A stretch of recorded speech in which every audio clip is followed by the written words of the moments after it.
মাদকের ব্যাপারে কিন্তু আমরা কোনো ছাড় দেব না বন্ধুরা। অতএব সাবধান হয়ে যান। কেউ যদি মাদক নিয়ে ভবিষ্যতে কোনো পরিকল্পনা করে থাকেন, তার জন্য দুঃসংবাদ রয়েছে। আমরা মাদকের ক্ষেত্রে শুধু চরফ্যাশন নয়, ভোলা জেলাকে মাদক মুক্ত করার জন্য 4টি নির্বাচনী আসনের প্রত্যেকে ঐক্যবদ্ধভাবে ইনশাআল্লাহ কাজ করব। বন্ধুরা আমার, এই চরফ্যাশনে নতুন নতুন যাতে পেশা তৈরি করা যায়, তার জন্য চরফ্যাশন প্রাকৃতিক সৌন্দর্যের এক লীলাভূমি। এখানে জীববৈচিত্র্য রয়েছে, এখানে পর্যটকদের এক ধরনের আকর্ষণ রয়েছে। আমরা চরফ্যাশনকে পর্যটন শিল্পে উন্নত করার মধ্য দিয়ে চরফ্যাশনকে আমরা শুধু বাংলাদেশে নয়, আন্তর্জাতিক পরিমণ্ডলে চরফ্যাশনের নামকে ছড়িয়ে দিতে চাই। তার জন্য যে পর্যটকরা আসবে, তাদের জন্য সহায়ক পরিবেশ আমরা তৈরি করতে চাই। বন্ধুরা আমার, আপনাদের দায়িত্ব হচ্ছে বিদেশ থেকে কিংবা বাংলাদেশের বিভিন্ন অঞ্চল থেকে যে সকল ভ্রমণ পিয়াসু পর্যটকরা চরফ্যাশনে আসবে, তাদের নিরাপত্তা দিবেন, তাদের সাথে সততার সাথে আচরণ করবেন। অর্থাৎ চরফ্যাশন থেকে ঘুরে গিয়ে তাদের বলতে পারে চরফ্যাশনের মানুষ অতিথিপরায়ণ, চরফ্যাশনের মানুষ ভদ্র, চরফ্যাশনের মানুষ সৎ। অর্থাৎ কোনো হোটেলে যদি একটি ওয়ালেট ফেলে রাখা যায়, সেই ওয়ালেটে যদি অনেক পরে এসেও ওই হোটেলগুলোদের সাথে কথা বলার পরে সেই ওয়ালেটটা ফেরত পায়, উনি তখন তার এলাকায় গিয়ে তাদের বন্ধুদের কাছে গিয়ে বলবে যে না, চরফ্যাশনের মানুষ কিন্তু সততার চর্চার মধ্যে রয়েছে। কিংবা কোনো অটো রিক্সা বা সিএনজিতে যদি কোনো পর্যটক কোনো এলাকা ঘুরতে যায়, তিনি যদি সেই অটোতে ভুলে তার মোবাইল ফোনটি রেখে গিয়ে থাকেন, তাহলে ওই অটো রিক্সা কিংবা সিএনজি কিংবা বাসের দায়িত্বে যারা থাকবেন, তারা ওই ফোনের প্রাপককে ফোন দেওয়ার চেষ্টা করবেন। এভাবে আপনাদের সততার গল্প সারা বাংলাদেশে ছড়িয়ে পড়বে, দেশের গণ্ডি পেরিয়ে বিদেশেও ছড়িয়ে পড়বে।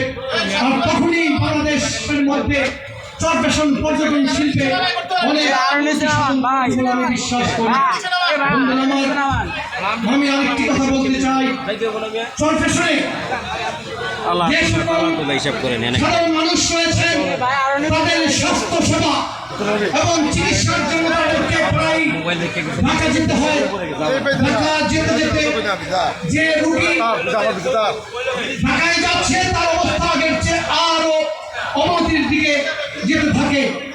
আমাদের নেতা জনাব তারেক রহমান ইতিমধ্যে এই স্বাস্থ্যসেবা মানুষের দোরগোড়ায় পৌঁছানোর কথা তিনি বলেছেন এবং স্বাস্থ্য খাতে শিক্ষার পাশাপাশি বরাদ্দ রাখার কথা তিনি ইতিমধ্যেই বলেছেন। শুধু চরফ্যাশন মন্ত্রণালয় নয়, ভোলা জেলায় আমরা আধুনিক স্বাস্থ্যসেবার জন্য ইনশাআল্লাহ কাজ করব, যাতে করে চরফ্যাশন মন্ত্রণালয় থেকে কোনো মানুষকে ওই ঢাকা গিয়ে চিকিৎসা সেবা গ্রহণ করার জন্য কষ্ট করতে না হয়, টাকা খরচ করতে না হয়। বন্ধুরা আমার, পাশাপাশি ভোলা জেলায় আপনারা জানেন প্রাকৃতিক গ্যাসে সমৃদ্ধ রয়েছে। ইতিমধ্যে একাধিক গ্যাস কূপ খনন করা হয়েছে। আগামী দিনে আমরা চরফ্যাশনকে সেই গ্যাসের সরবরাহের আওতায় আনতে চাই, যাতে চরফ্যাশনের সাধারণ মানুষ সেই প্রাকৃতিক গ্যাসের সুবিধা ভোগ করতে পারে। বন্ধুরা আমার, একই সাথে চরফ্যাশন মন্ত্রণালয়ের পাশাপাশি ভোলা জেলাকে আমরা ইন্ডাস্ট্রিয়ালাইজ করতে চাই। অর্থাৎ ভোলা জেলার একটি অংশকে যদি আমরা শিল্পনগরীতে পরিণত করতে পারি, তাহলে এই ভোলা জেলার বিশেষ করে চরফ্যাশন মন্ত্রণালয়ের অনেক মানুষ সেখানে কর্মসংস্থানের সুযোগ পাবে বলে আমি মনে করি। এমনিভাবে আপনাদের সাথে পরামর্শ করার মধ্য দিয়ে আমরা ভবিষ্যতে আরো জানতে পারবো চরফ্যাশনের জন্য আমাদের কি কি করণীয় রয়েছে, আমরা সেই অনুযায়ী পদক্ষেপ গ্রহণ করব। সর্বোপরি ভোলা জেলার 4টি সংসদীয় আসন রয়েছে। আমরা আশা করছি আগামী দিনে ভোলা জেলার মানুষ এই 4টি সংসদীয় আসনে প্রত্যেক মনোনীত প্রার্থীকে ধানের শীষের পক্ষে ভোট দিয়ে জয়যুক্ত করবে এবং এই 4 জন জাতীয় সংসদে গিয়ে ভোলা জেলার ভাগ্য উন্নয়নের জন্য সমন্বিতভাবে কাজ করবে। আমি আশাবাদ ব্যক্ত করছি আপনাদের কাছে, আপনারা আমাদের প্রিয়তা বিএনপির ভারপ্রাপ্ত চেয়ারম্যান জনাব তারেক রহমান যে মানবিক রাষ্ট্রের স্বপ্ন দেখেন, অর্থাৎ বিএনপি মানুষের ভালোবাসার ম্যান্ডেট নিয়ে যদি ক্ষমতা আসতে পারে তাহলে গোটা বাংলাদেশকে একটি মানবিক রাষ্ট্রে পরিণত করবে, যে রাষ্ট্রে বিএনপি পরিবারের নেতা কর্মীরা যেইভাবে বিএনপি সরকারের কাছে নিরাপদ থাকবে, একইভাবে যারা বিএনপি করে না অন্য রাজনৈতিক দলের নেতা কিংবা কর্মী তারাও ভবিষ্যতে বিএনপি সরকারের কাছে সমানভাবে নিরাপদ থাকবে। বন্ধুরা আমার, সেই ধারাবাহিকতায় আমি আগেও বলেছি, আজকেও বলছি, যদি আপনারা আমাকে সুযোগ করে দেন, আল্লাহ রাব্বুল আলামিন আমাকে যদি আপনাদের সেবক হিসেবে কবুল করেন, তাহলে আমরা চরপেশনকে একটি মানবিক চরপেশনে রূপান্তরিত করতে চাই। যদিও এই চরপেশন গত 16 বছর সন্ত্রাসের জনপদে পরিণত হয়েছিল।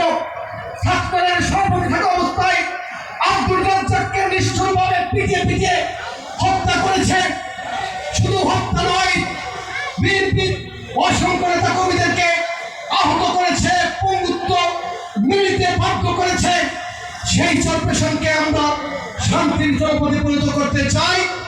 অর্থাৎ আগামী দিনে যারা আমার সাথে আপনারা থাকবেন, এখন যারা রয়েছেন এবং ভবিষ্যতে যারা থাকবেন, তারা যেমন আমার কাছে নিরাপদ থাকবেন।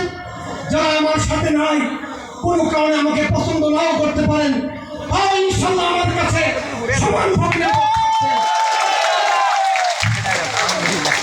অর্থাৎ সামাজিক জীবনযাপন করার ক্ষেত্রে, পারিবারিক জীবনযাপন করার ক্ষেত্রে দলীয় পরিচয় যাতে কারোর জন্য কোনো সমস্যা তৈরি করতে না পারে, আমরা বলেছি বাংলাদেশে যে রাজনৈতিক দলের নেতা বা ক্যাম্প কর্মী হোক না কেন, তারা যদি সমাজ বিরোধী কোনো কাজে জড়িত না হয়, দুর্বৃত্তরা যদি না করে, দখলদারিত্ব উৎসবে যদি বেড়ে না ওঠে, ওই মাদকের সাথে জড়িত না হয়, কিংবা সমাজে বা রাষ্ট্রে যদি আইন শৃঙ্খলা নষ্ট না করে, তাহলে তাদের সাথে আমাদের কোনো সমস্যা নেই। তারা তাদের বাড়িতে, ঘরে, সমাজে শান্তিপূর্ণ জীবনযাপন করার ক্ষেত্রে আমরা তাদের ক্ষেত্রে কোনো রকমের প্রতিবন্ধকতা তৈরি করব না। কিন্তু যারা সমাজে দুর্বৃত্তপনা করবে, আগেও বলেছি, দখলদারি করবে, চাঁদাবাজি করবে, মাদকের ব্যবসা করবে, কিংবা মানুষের শান্তি বিনষ্ট করবে, তাদেরকে কিন্তু আমরা কোনোভাবে সাহস দেব না। বিএনপি যদি ইনশাআল্লাহ ক্ষমতায় আসে, দলের থেকে যেমন আমরা ব্যবস্থা গ্রহণ করব, দলের নেতাকর্মী যদি অপরাধে জড়িত হয়ে পড়ে, একই সাথে তাদেরকে আমরা আইন শৃঙ্খলা রক্ষাকারী বাহিনীর হাতে কিন্তু তুলে দেব। অতএব আপনারা সেইভাবে জীবনযাপন করবেন এবং জীবন গড়ার পরিকল্পনা করবেন।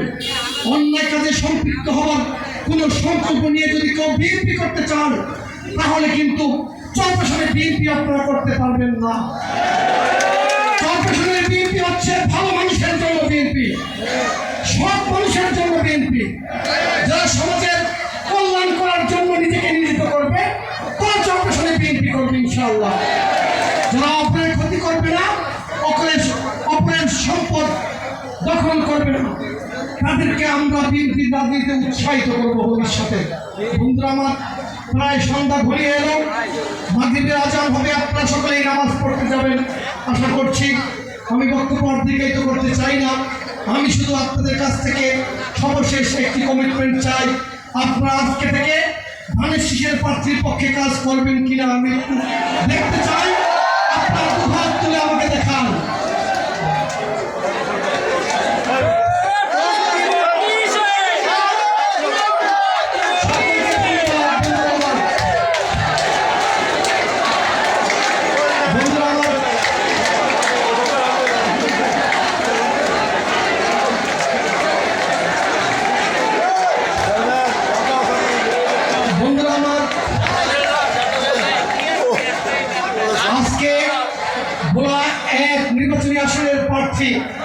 জনাব গোলাম নবী আলমগীর ভোলা এসেছেন, তাকে অভ্যর্থনা জানাতে গিয়ে অনেক দেরি হয়েছে। এই জন্য বিএনপির ভোলা জেলার সদস্য সচিব জনাব রাইসুল আলম আমাদের মাঝে এসে উপস্থিত হতে দেরি করেছেন। একই সাথে উপস্থিত হয়েছেন ভোলা জেলা বিএনপির যুগ্ম আহ্বায়ক এনামুল হক এনাম ছাড়া আরো অনেক নেতৃবৃন্দ, বিশেষ করে এনামুল লিটন এসেছেন, যুবদলের সংগ্রামী সভাপতি জামাউদ্দিন লিটন, সাধারণ সম্পাদক আব্দুল কাদের সেলিম আমাদের সাথে ঢাকা থেকে সফর সঙ্গী হিসেবে উপস্থিত হয়েছেন।